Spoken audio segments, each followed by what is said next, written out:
here is my wire. So my name is Jamie. Today you're going to be meeting Michelle and Jason, and we're going to chit chat as we go along. I decided to do the intro because I love challenges. So when we bring it to the staff and we say, hey, let's make something together, it's not frequent anymore that we can all sit down and bead. So this gave us that time. So in this project, Michelle is going to be doing a wire flower. I am going to be doing some jump rings and components, and Jason is going to pop in at the end with a clasp. Yes. And we will see what we are going to be putting together at the end. So the three of us have been working together for over 2 decades. So hopefully we can read each other's minds to a certain extent of what is going to be happening. Dancing, can you start the timer? Because it is now time to go. I'm hoping each of us also only does about 15 to 20 minutes so we can have a completed project. So I'm going to be going first, and these are my basic tools. I use Lindstroms. We have been using Lindstroms for over 20 years, and if you have never tried them, my gosh, you know, one of the things I was like, we should try a tool rental so that you could have a whole set for a week and test it. Once you touch these tools, it is life-changing, especially in wire. I love the way that it makes everything so, I would say, I don't want to say easy, but it makes it smooth when you have excellent tools. And I'm going to start with some jump rings. Now, when you make jump rings, you can put them on a mandrel, right? Or you can just do it right on your wrap and taps. How many of you have wrap and taps? Hi, Susan, you're in Coalina? Nice. I live out that side. Okay. And if you have wrap and taps, have you ever made jump rings? Maybe you can give me some tips. So you always want to work out and going off of the mandrel, because if you're spinning it down into the mandrel, then you're going to be limited to making just a few jump rings. So you always want to be rotating so your jump rings are coming off. Now, I hope this is a great size, but when I look at it, I'm expecting Michelle to make a flower that's about this big. I did see like some of the blanks she's going to be using. So one thing to think about right away when you're making a project is how are you going to stabilize it, right? I'm getting my notepad. So in any kind of design process, as jewelry people, I'm sure you all have the same kinds of problems that we do. Let me get my pen. And, oh, look, this one already has a project. Hold on. In any design process, we all have similar pain points, which is balancing it, making sure it doesn't tip over, making sure that your focal stays in the center. So I'm thinking that if her piece of her flower, because it's spring fling, hi Teresa, we're definitely going to be doing a flower, is going to be this large, I have to come out this way with my components. Now there's so many different components I could do, right? I could just do jump rings, I could do figure eights, I could do like little dog bones. And if the dog bones aren't heavy enough, I can weight them down. I could do like little 4-leaf clovers or little 4-leaf petal things. I could just do, oh my gosh, anything that anybody likes out there. So I'm going to just do a few sketches to get my idea on how I'm going to balance the piece. If it's 2 pieces that are coming off of the center, you want to make sure that they're wide enough to stabilize, but not big, because if you make large jump rings and then you connect them, it gets very tippy, right? So I'm already rethinking my decision to make large jump rings. I'm going to use these though. So on the other side, I'm going to start with a smaller jump ring. One of the tips is always flush cut the end of your wire before you get going. This way, if you have this practice of flush cutting, covering with your finger, you'll always have that flat edge when you start. So that jump ring that I was doing was on the 1, 2, 3, the 4th jaw of my wrap and tap. I'm going to move to the 3rd jaw now because I do not want tippy topsy jump rings. Hi Tammy. I was looking at your name and I was like Tippy Toppy and Tammy. You lived in Kailua. Oh my goodness. It's so nice to see Hawaii friends here. All right. I like this size.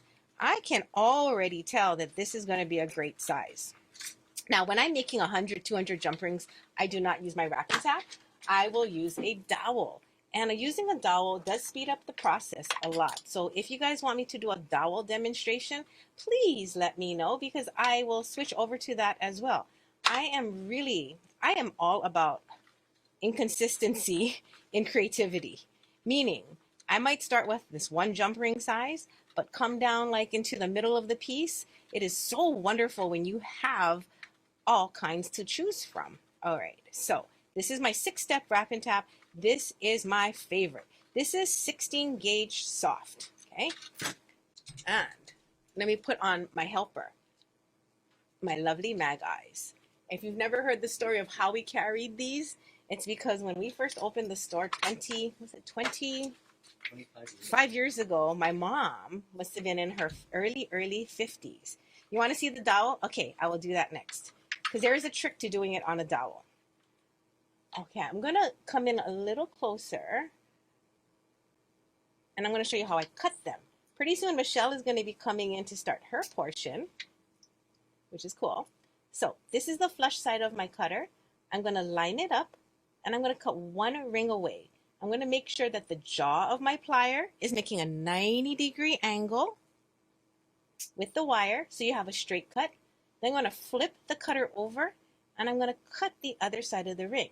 Now, what makes this cutter amazing for over 2 decades of making jump rings is that the jaw is beveled, and when I go in to cut the second cut, I will not cut the first cut. Okay, let's do that again. I'm going to cut the first 90-degree angle on the first side of my ring, and then I'm going to cut my second side. So when I cut the second side, a lot of people that I've taught, thousands, are always scared that they're going to trim the first wire away, right? But you're not. You're not going to. Now, Pam is saying, I need to speak up. Girl, I'm talking so loud right now. Let me see if we can do something. If anybody else can't hear me, let me know, okay? I don't know if it's a global problem or if it is Pam's laptop, but if it's soft for everyone, we will figure out what to do. Okay, so I'm going to cut the second one. If you look inside the plier, when I cut, there's no way that I'm going to cut or retrim the first piece. So you don't have to be afraid of that. That, I would say, is everyone's worry when you first started cutting all of your jump rings. Thanks for the feedback. Good, good. Volume is good. All right. Miss Pam, turn it up, my dear. Okay, so I have 4 jump rings right now, and that is how I do jump rings off of a long piece of wire. A lot of times, I just leave it like this. I don't cut my tubes off. I just leave it, and then I pick up a new piece of wire so that we can go again. And now, hi, Andrew. Thank you, Sarah. Sarah, woot, woot. In case you all don't know, Sarah is a train conductor, and I am totally enchanted with the idea of that job. I think about her quite a bit running around the United States on a train. So let's make a jump ring on a dowel. And I'm going to have Michelle come in pretty soon. And I'm going to have Mrs. Kono. She is our resident elementary school teacher to start our giveaway. If you want to get Carol for me. Okay, I'm going to lower my table just a teeny tiny bit. So I have some arm room. So when I do it with a dowel, I start with the wire always straddled on the center of the dowel. Let me see if I can get my mic a little closer to my mouth. Okay, so here's the wire, and it is centered on the dowel.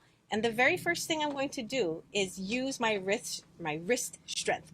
So everybody, take your hand out and pretend that you are cranking an ice cream machine, a pasta machine, or some kind of machine where you crank your motion, okay? We are going to be doing that cranking motion. Now, a lot of people like to start with the wire here at the end, and I'm going to tell you why you want to start in the center, okay? Because the first thing we're going to do is just trap it down, and we're going to get a few wraps on there. Now, watch my hand. Instead of using my wrist and really torquing my wrist and using all my energy on a couple hundred jump rings, you want to put a little crank like you're making ice cream in it. So that you have leverage, you have motion, and you have strength. And watch out, look at how all those jump rings want to come out.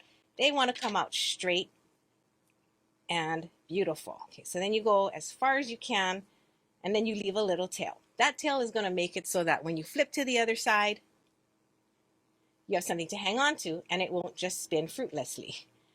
The trick at this point is to undo the first couple that you made. And does anyone know why?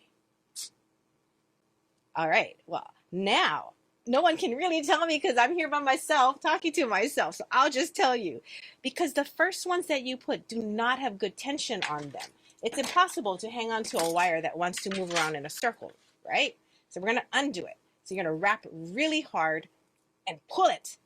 And then when you put it back down, you're going to wrap as tight as you can on your mandrel or your dowel. Okay, if there's a little space, don't worry about it. And then you just come down. Now, when you get to the ends, you can start pushing the ends down with your fingers, but don't go to the very end. I have speared myself on the little end. So take this, go on something hardened metal, and you can spin it on it there like that. Just trap it down. I hope that these are very handy tips for you as I exert myself. Okay, these are parallel jaw pliers, and I'm going to be opening and closing it with this while Michelle takes it away on the other screen. Okay, am I on now? You are on. All right, hi everybody, it's Michelle from the Bead Gallery, and here I am to show you how to make a triple layer flower component. We actually are going to be putting this on our website as a little mini kit for $12. Woo! $12. It's not online yet, but it will be probably by the end of today or at the very latest tomorrow. So the button kit will include, and it's called a button kit because you can make this into a button, just like this sample here. This is a triple layer flower. A little bit blurry. There we go.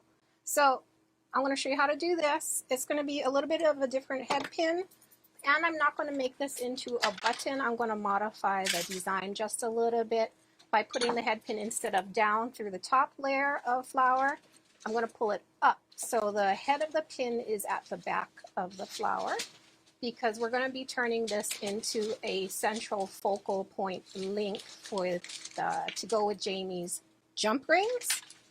So, that she's frantically making over there. Jamie, are you making? I'm trying. Are you making? I hope that's 18 gauge. This is 18 now. I'm switching to 18. Okay, then. So, I got started with 2 layers of the flower already because the 3 layers, the technique is exactly the same. What you'll get in the kit is 3 different aluminum discs that are printed with very cool prints. So, you can see here I already cut the little orange one and the medium gold one. And I'm going to show you exactly what I did to make the brown one look kind of like the first 2. But what you get in the kit is 3 discs. You get a little daisy spacer, and you get a 22 gauge 2-inch head pin, which you probably won't need such a long length, but that's okay, you can make mistakes. Okay, so to do the flower layer, I'm going to turn it so that the non-printed side is showing, and I'm going to kind of eyeball where the middle of the disc is, like here, the center point. And because I don't want to mark up my mat, I'm going to just put a piece of scratch paper here and get my metal ruler, and I'm just going to make a line across the back with a Sharpie. And I want to divide this disc into 6. It's going to be a 6-petal flower that I'm making. And I often see comments, so if anybody is saying anything, I'm sorry if I can't see you. All right, so I'm going to divide this into thirds, just kind of eyeballing it. I'll read you any comments. Because this is a flower and it's supposed to be organic. It's not going to be perfectly spaced. That's okay. Okay. So I'm just going to divide this into 6 pieces like a pie or like a pizza. Okay, there we go. And so this is Sharpie. If you want to remove the marks after you're done making this, it doesn't really matter because this is actually the back of the flower. But if you do want to remove it, you can use like little alcohol pads and it'll take the ink right off. Okay.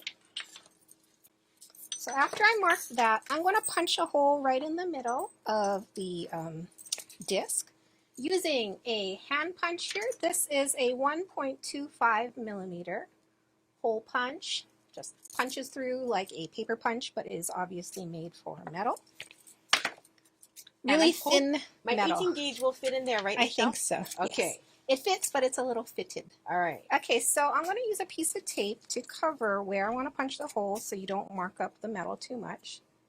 So just cover it with the tape, get the hole punch, and boom, just go right through. Because these are aluminum discs, the metal's very, very soft. They're on the thin side, so they punch through really easily.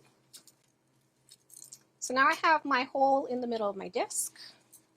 Then I'm going to use these shears, metal shears here. I think these are our French-made metal shears. I like the quality of these better. We carry 2 different ones on our website.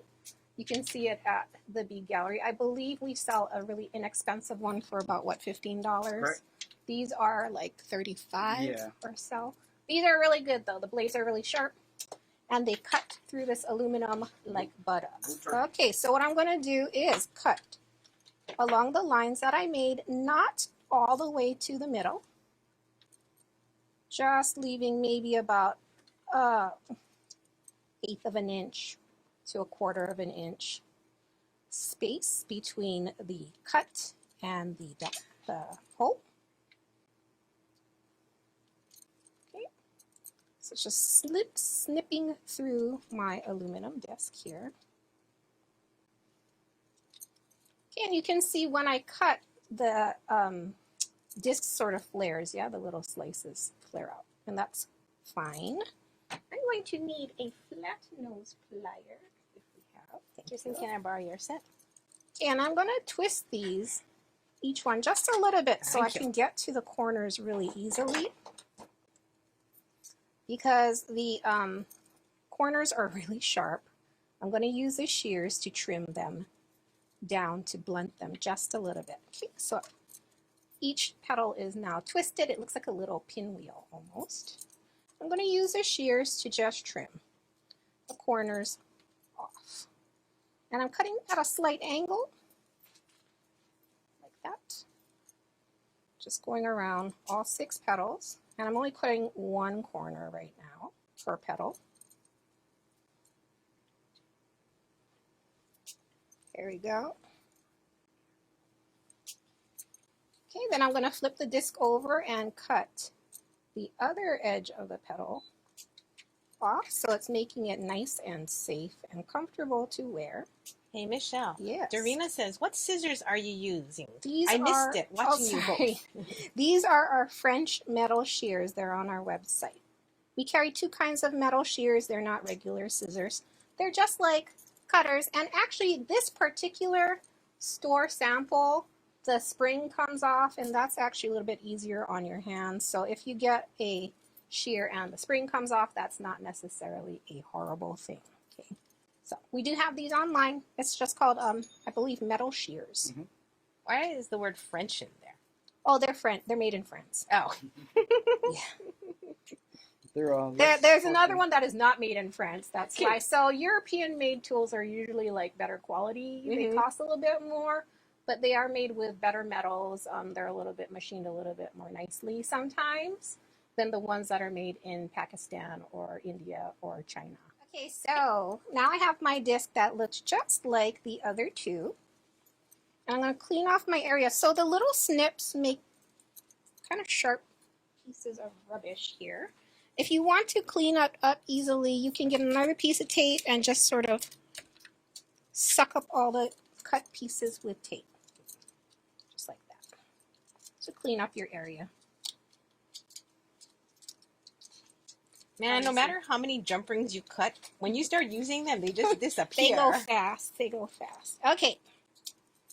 So I have to remember to punch 2 of the petals with 2 holes to accommodate Jamie's jump rings. I'll do that in just a little bit.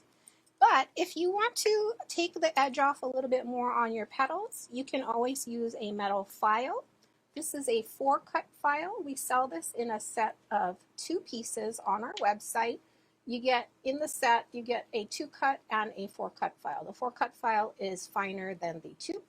And I just, want to use it to kind of take any other sharp edges off my piece. I just want to be careful with the filing because these are printed aluminum discs. If you file the fronts, I'm sure you can file the print off, which I don't want to do. So just use that to get any seriously sharp, pokey pieces off. Okay. You can also use it to round the petal edges a little bit more to your liking. I don't mind that they're a little angular instead of nice and rounded, but it's like personal preference. Okay, so we have something going on like that. Now what I'm going to do is I'm going to start dapping these. Okay, dapping is using a dapping block to give the metal a little bit of a curve, as you can see, so it looks like a little bowl. I'm going to dap it, and then I'm going to manipulate the petals just a little bit more after. So I'm going to put it in my dapping block, printed side up, because I want to curve it like this way, like a bowl. And I have my punches. As you can see here, this dapping block and these punches are very well loved. I use them all the time when we do all our stamped charms. And I'm going to put a sandbag under here because we have a lot of electronic equipment on this table, and I'm not sure if I hit things really hard, it'll make everything jump. So I'm just going to try it with the sandbag to avoid the shock. Oh, that works pretty good, I think. Okay, so we're just going to put it in one of these holes and give our disc a little bit of a curve. And if you guys have any questions about anything we're using, you want to use the same things, you can always just message us, reach out to us, email us. We have a text phone. It's all on our website. We are very handy at beading, so we can be your best friend if you have any questions. Yep. Okay, so I'm just going to curve these in just a little.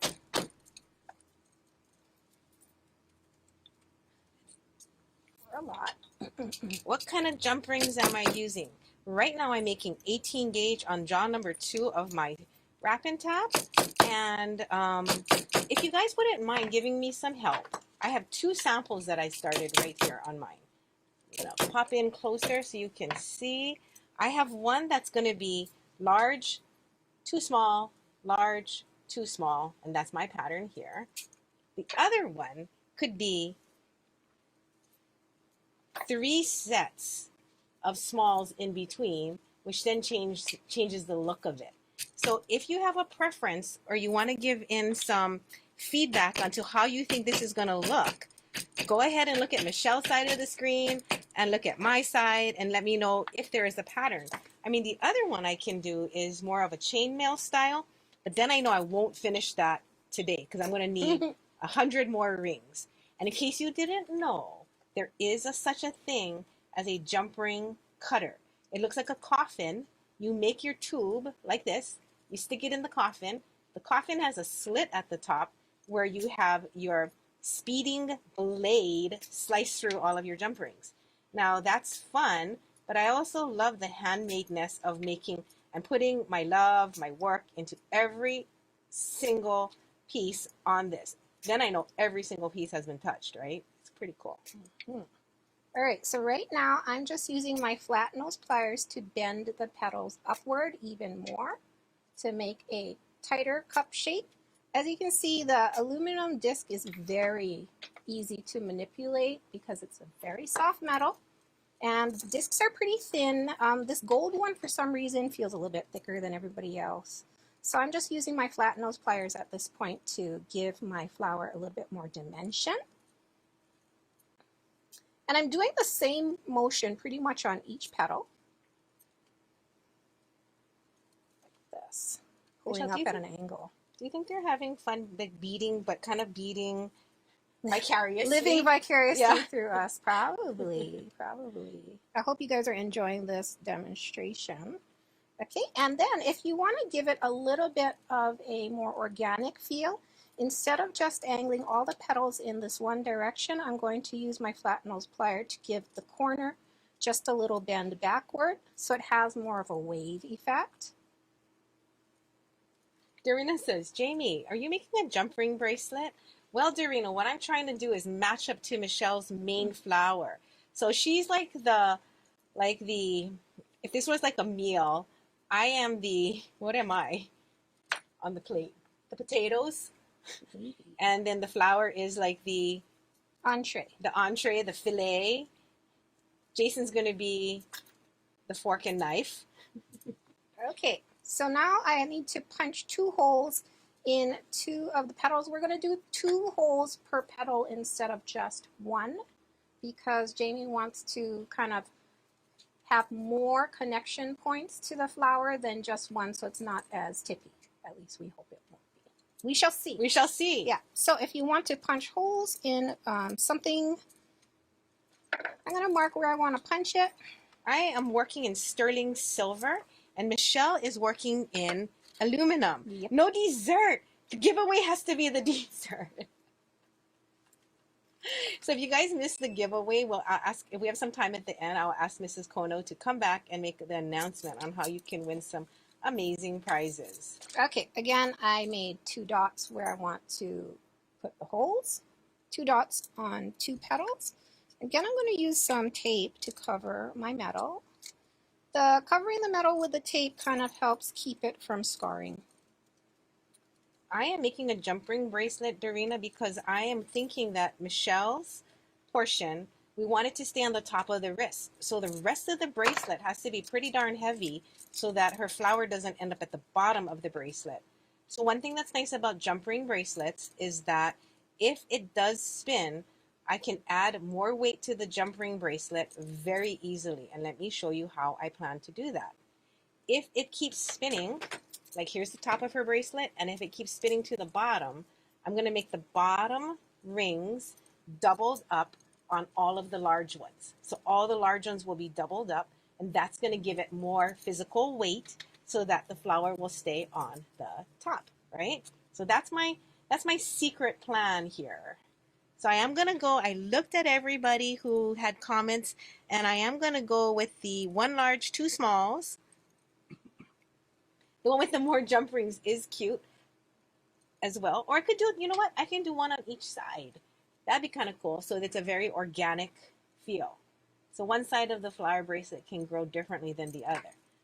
But you know what's going to be hard on me on that part is how am I going to weight it equally on both sides when both of the sides are going to be different. Not super hard, but I don't know if I'll have time to really problem solve that. Okay, so I just flattened the 2 petals that Jamie's going to link into while pulling up the other 4 petals to give it more dimension instead of doing a straight cup shape. So if you wanted to make this into a button, you would get your head pin and you would string it from the top layer of your flower and string everything on here like this. And you wouldn't have 2 holes in your petals, but this one does. Okay, so you have your stack of your flower, and all you do is you get your basic wire wrap tools and you're just going to wire wrap a button loop back there. So there's a loop, and then you can string it onto whatever you want. Because this is going to be the centerpiece of a bracelet, I'm going to run the head pin from the back of the flower.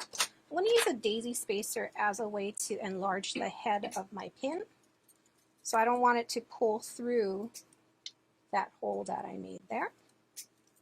So I have my pin strung through the largest layer of my flower. I'm going to trim down to about 3/4 of an inch or so, and then I'm going to use my round nose plier to just roll a coil to hold everything in place. All right. I think it goes to you, Michelle. Can you overhammer those aluminum Discs. discs? I'm going to say like to the point of where you take the Design off? I'm going to say, yeah, I'm sure you can. The wooden punches, though, don't like rub off the print on these things. And it also doesn't harden your metal because the wood is significantly softer than the piece itself. So it won't, impart a texture, and it won't really like do too much to work hard in your metal. Oh, but So- then Mary Alice asked Mhm. this. Can you use metal dapping tools if you are careful not to hit hard? I would say probably, yeah, you just be careful, or you can cushion it with like a little scrap piece of leather. Yeah. Or But that something. dapping block, ladies, Yeah. is $10. Yeah, it's So it's $10. worth it. It's a lifetime investment that you will get your money's worth. Yeah, and it's Best easy $10 on you'll your. spend. It's really easy on your metals, unlike the metal dapping blocks. But the metal dapping blocks can really give nice, sharp, defined curves to your pieces. The wooden dapping blocks a little bit softer, so it just gives a little bit of definition. You know, you can make semi-round discs, like shapes, with your metal dapping blocks. I know you can. Okay, so I'm just going to cut this down. And then someone just say, do I tumble chains after? I do, because it deburrs them, and Jason has a special mix of shot that he has put together. We've been using that for about 20 years. So his formula is really awesome of the 3 shapes he puts in the tumbler, so that it really takes a lot of the pokey parts off of the jump rings, if there are any, when you cut them. So I do tumble it. Today, probably not, because we are running out of time, but in general, I do. Okay, so I'm just using my round nose plier now to make a coil, and I'm going to coil it. I'm going to roll my coil all the way to the flower center, so everything is just like nice and tight. So we're running at 12 more minutes, Michelle. I better hurry. Yeah, I know. I think we're good. I think we're good on time, because Jason probably can make a button or an S clasp in less than 2 minutes. So Okay, sounds good.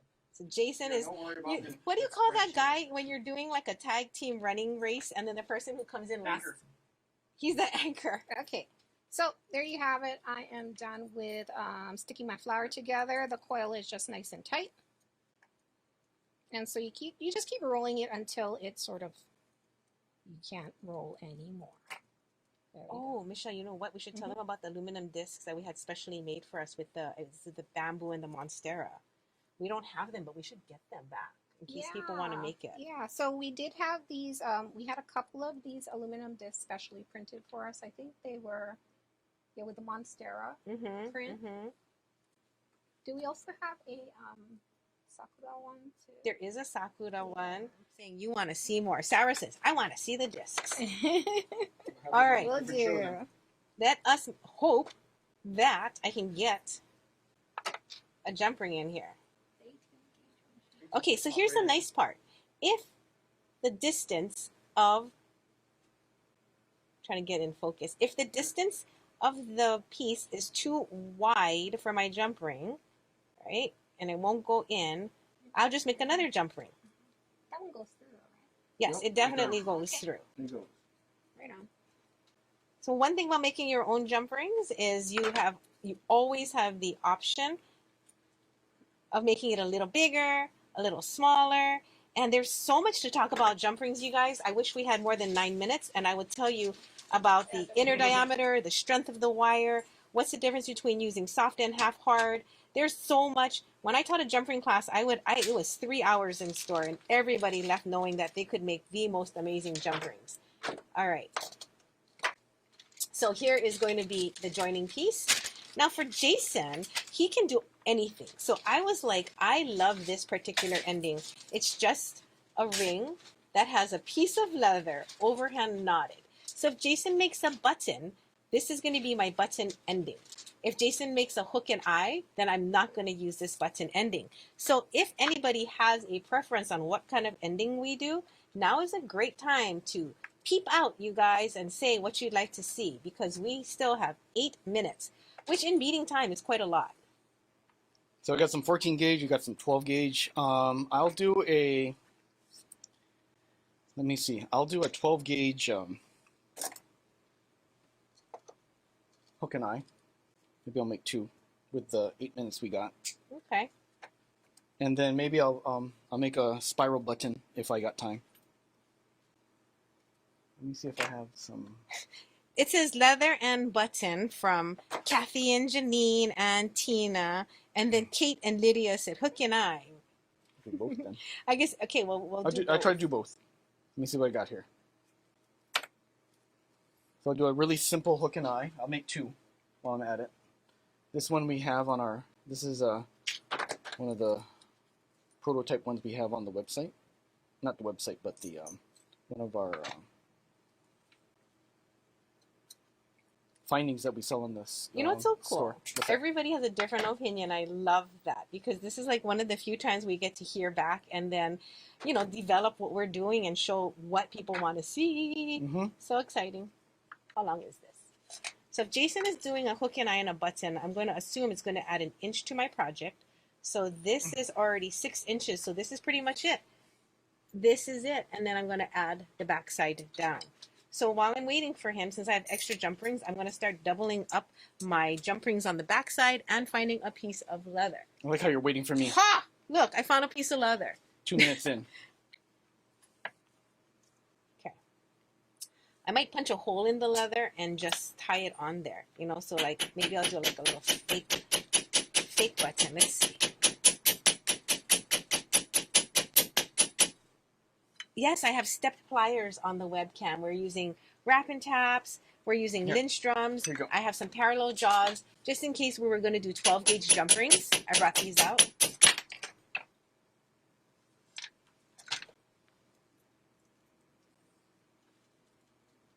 Thank you, Terry. She said teamwork made a beautiful piece. So I'm going to thicken up my jump rings by adding one more.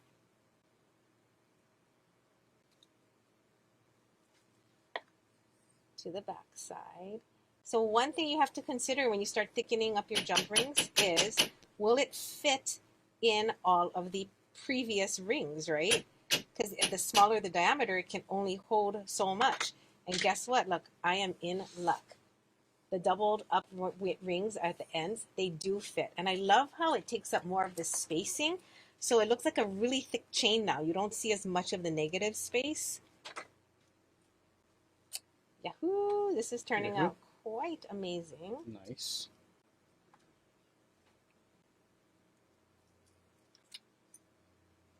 Hi, Sharon. Nicole says, ooh, that hook and eye is sweet. The technique is so satisfying. I'm going to use your parallel, okay? Yeah. Does everybody here know about parallel jaw pliers? Because Jason can tell you a little bit about it. So these parallel jaw pliers, guys, come down instead of at the fulcrum right here. It has this pressing, this double jointed action. It scars less when you grip really thick items, especially if you're doing thick work and you have not the space to anchor it down as easily. This is fun. I don't really get to bead so much. This is a wonderful opportunity that the GBE has given us. Some creative beading time with everyone. I miss this so much. If you ever come to Hawaii, please make an appointment to come see us. We do private appointments now since we pivoted the store during COVID, and definitely make some time to come in so you can see our 25-year inventory, which we will bust out and show you. I love vintage, gemstones, oh my gosh, everything.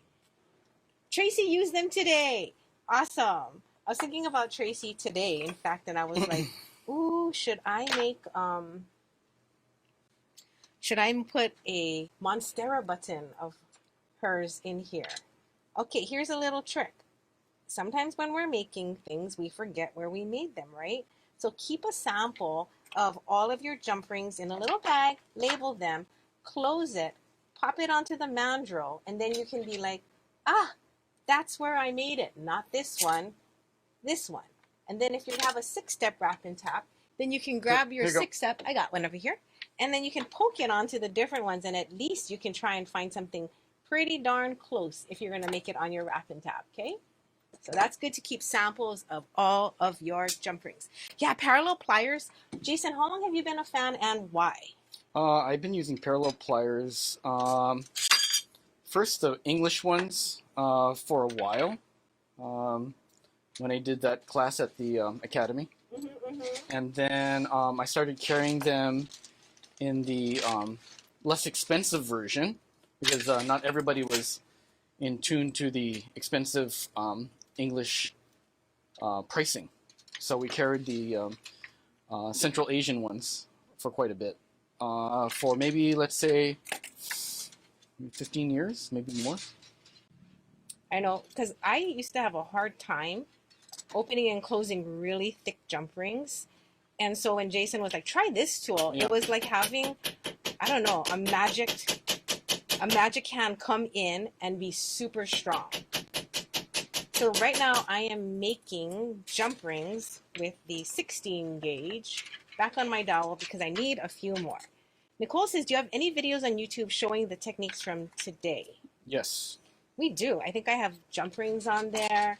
We definitely have a S-Clasp. Yep. Michelle's aluminum flower is not there yet, but we are planning on putting that out. Okay. Do you have a clasp there? I do not. I do I seem to not. be missing a clasp. Oh, there it is. Here. You can have either of these two. So, guys, this is this one and this one. These are all openable. Somebody said, can you get back on camera? Right there. Trying to find that other clasp. So these are hook and eyes. Can you push my ends down on the on that bench block for me? Sure. Just roll it down. Arigato. Okay. Here we go. We have 1 minute left. Let us get your clasp on there. I'll take your hook and eye for now. Okay, you can choose one. Thank you. Ooh. Ooh, I like this one. Okay. So whenever you open a loop, you want to swing it forward. Ooh! My God, Jay. What gauge was that? 12 gauge. And I use proper cutters to cut them. Okay. And then I need a jump ring on the other side. So let's quickly make one in the 50 seconds we have left. I have a piece of 14 gauge out here. I'm going to make it on my number 5 jaw. Okay. I'm going to roll that on there. Now, when you cut this, do not use your Lindstrom cutters. These are rated up to, as you see, I wrote on mine, 16 gauge. So you can use these awesome orange ones. Okay, we have 20. And yes, stay tuned because it's so much fun. We were just talking about doing more of these joint projects. Seriously, we're all so busy right now nowadays. And at the Bead Gallery, we are really switching from being a brick and mortar to online. So it's a whole new job for us. No time to bead. So doing it this way makes it amazingly fun. And it gives a time constraint. So all of us would just go back to work right after this. Okay, there's that open silk ring for Jamie. Thank you. Double-sided. Pop that on. So we did a double-sided by using, I didn't have it leather, but you can see the amount of damage it does to the cloth. So if you have leather, it acts as a really good cushion, so you can do both sides of your work on a metal block. Wanda says, love bead dad. Me too. Now, let's see if it stays on my wrist. I'm going to double up, I think, all of the jump rings, you guys, because I love the look of it where it's super full here. And I think it's going to be awesome. I'll probably put a charm at the bottom, or maybe I can wire wrap a little Calvin bead. But this is going to be the bracelet. So Michelle says she'll put this kit up on our website. I'll talk more about it on the Ohana. So if you guys want to get one of those $12 kits, you can make that. I'll see if she'll come on video and do it again so you can do it with her once you have your kit. But this is our 1 hour contribution to the GBE. Thank you very much for joining us. That was fun. Whew. That was some great work with everybody's contributions. We appreciate it. We would not be here without you guys. And I love that synchronicity of all of us being creative, wanting to make stuff, and doing it together just comes true. It really does come true. So here is Michelle and Jason. We'll all move over. That's Michelle. This is Jason. And we have been doing the Bead Gallery for 25 years. So we have a lot of experience on a lot of things we want to share with you. So we will definitely... Oh, look at the bracelet, Michelle. Ah, you finished it. It is so nice. Everyone is like, oh, we like it. It's beautiful. I know. Everyone... The contributions from everybody here was awesome. Enjoy Miss Christie as she pops up. Please watch this in replay. If you have any questions, we are here for you. Jump to our website. Text us. When you text us, it's one of us answering, including Danton. Danton, come say goodbye so you can see our host who's running it, put his face in the camera, and we will end the show. This is Danton. He is on the other line when you do your requests or the texting. Thank you very much, everybody. Aloha! Thank you, thank you.